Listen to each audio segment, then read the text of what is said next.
In June this year, more than half of Britons voted to leave the European Union and strike out alone. The result whipped up a storm in British politics, including thousands-strong protests, the forming of a new government under Prime Minister Theresa May, and renewed calls for Scottish independence. Amid the uncertainty, two things have become clear. May will trigger Article 50 in March next year, formally initiating the two-year Brexit process, and MPs will not get a vote on Britain's negotiations. For one group in particular, the estimated 3 million EU citizens living in Britain, the situation is not just uncertain, but enraging. Well, the problem is that nothing's been done so far. I would like to see some programs, some ideas. There is nothing been done. There will be only talk that's getting harsher and harsher, but that's all. So I would like finally see something done so I would know what's going on. I think a lot about, all the efforts I made, all the time I spent here, getting an education, building up, my skills and knowledge, and I invested all here with the expectation that this would be a lifelong, environment that I'll be living in. And now I just don't know. There's a sense of, for me at least, feeling a little bit betrayed by what's been happening with all the Brexit politics. I was devastated, personally. I took it personally, to be honest. Although, of course, nothing changed so far. But, I'm an internationalist and I'm a scientist in the first place. With borders, with migration curbing, with all of that, it's just harder to make good science.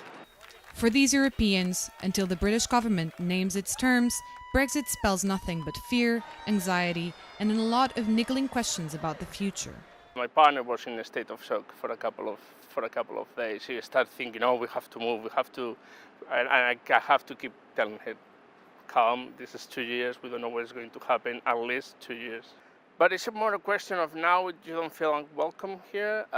So now, before I travel without thinking about it, in the moment I go outside where I live, which is Whitechapel, when I haven't had any problems whatsoever, I feel, weary. I think that I'm scared of someone verbally abusing me or something like that, because a couple of friends of mine have been verbally abused before. So I feel a bit weird about that. I mean, I want to be here, but if I'm not welcome, what's the point of being here? Now, a group of British citizens are fighting back, taking the government to the High Court to force it to give Parliament room to debate and vote on the terms and conditions of Brexit. Speaking to RT before the first hearing, People's Challenge founder Graham Pigney said, "Our case is not against Brexit.